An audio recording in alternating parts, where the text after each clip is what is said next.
Shalom Abracha, que le bon Dieu vous protège, vous dans la santé, la joie, la prospérité. Vous savez que je me suis toujours posé une question. Qu'est-ce qu'il a mangé Rabbi Shimon bar Yochai dans la grotte? Il était là-bas 13 ans. Il n'y avait pas là-bas une cuisinière, un cuisinier. Il n'y avait pas là-bas Hot, ceux qui t'apportent les repas prêts. Il y avait là-bas quelqu'un qui délivre les pizzas. Une livraison à Rabbi Shimon bar Yochai de pizzas. Rabbi Shimon bar Yochai, un jour, il entend une voix du ciel. Elle dit, les Romains veulent te tuer. Va te cacher. Va à tel et tel endroit te cacher. Il est parti là-bas, il s'est caché là-bas, lui et son fils, ils sont restés là-bas 13 ans. Il y a un miracle. Un arbre, un caroubier est sorti, et il y avait aussi un petit ruisseau qui est sorti. Voilà mes amis. C'est de ça qu'ils ont vécu pendant 13 ans. Je me suis posé une question, Hachem. Tu ne pouvais pas leur envoyer un repas normal?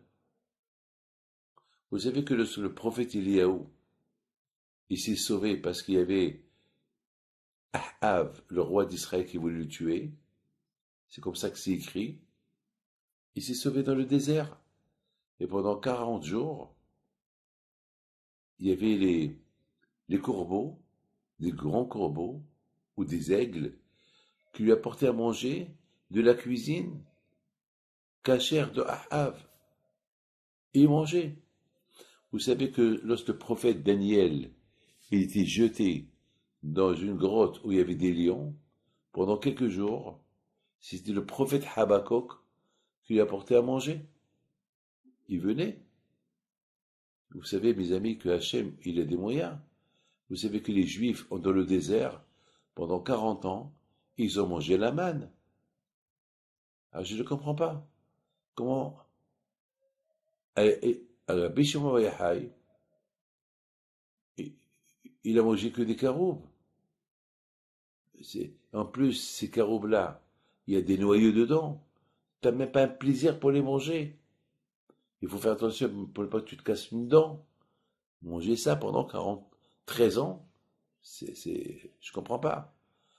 De l'autre côté, pourquoi Hachem n'a pas fait que Rabbi Shimon bar Yochai il restera invisible, que les Romains ne connaîtront jamais ça, où il habite.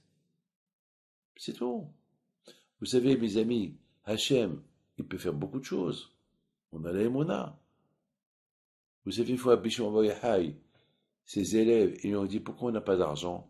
Il leur a dit, vous voulez de l'argent? Venez avec moi. Apportez les sacs. Chacun a apporté avec lui des sacs vides. Et Rabbi Shimon bar Yochai, il a dit une phrase, il a dit, Hachem, donne-leur l'or, donne-leur les diamants, donne-leur tout. Et là où ils étaient, tout s'est transformé en or, en diamant. Il leur a dit, prenez ce que vous voulez. Vous avez de quoi vivre des milliards d'années. Mais après, il leur a dit, mais sachez que vous allez perdre votre Olam Haba. Vous allez perdre votre place à Gan Eden. Tout de suite, ils ont tout lâché, ils sont partis avec lui. Ça veut dire que Rabbi Shimon bar Yochai, il pouvait manger un bon repas. Mes amis, il faut savoir une chose. Rabbi Shimon bar Yochai, tout son plaisir, c'était la Torah.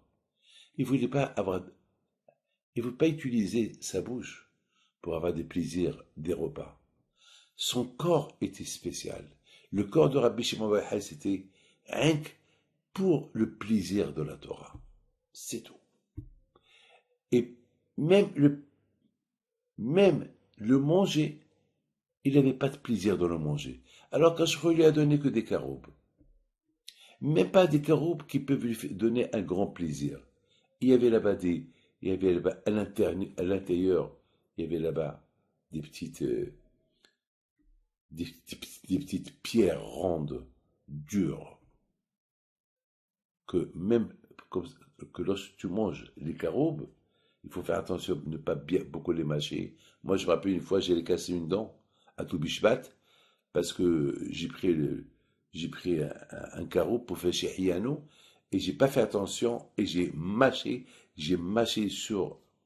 la, sur, sur l'agneau là, presque j'ai cassé une dent. Quel plaisir tu as pour manger pendant 13 ans les caroubes. Quel plaisir avec de l'eau, quel plaisir. Le plaisir, tu manges une pkila, tu manges un couscous, tu manges des fruits, je sais pas moi, tu manges quelque chose une dafina, tu bois une bière, un vin glacé, je sais pas moi. Et quoi, moi, boire de l'eau et des caroubes matin, après-midi et soir, quel plaisir. Eh ben, mes amis, c'est ça, Rabbi Shimon Bar Yochai. C'est pour ça, Rabbi Shimon Bar Yochai, on l'appelle Rabbi Shimon Bar Yochai. Parce que tout son plaisir, c'est de découvrir la Torah. Et c'est la raison pourquoi Akash il n'a pas rendu invisible. Akash il a voulu que Rabbi Shimon Bar Yochai, il soit en dehors de la ville, dans le désert. J'étais là-bas, mes amis. Là où Rabbi Shimon Bar Yochai, il a étudié pendant 13 ans. C'est invivable. Il n'y a pas d'air, il n'y a rien. Après une demi-heure, tu ne peux plus rester là-bas. Et lui, il est resté là-bas 13 ans, sans se plaindre, lui et son fils. C'est ça le courage du tzaddik. Que son zéro soit avec vous. Amen, Keratson. Et ceux qui diffusent ces cours de Torah, le zéro de Rabbi Shimon Bar Yochai, il soit avec lui. Amen, Keratson.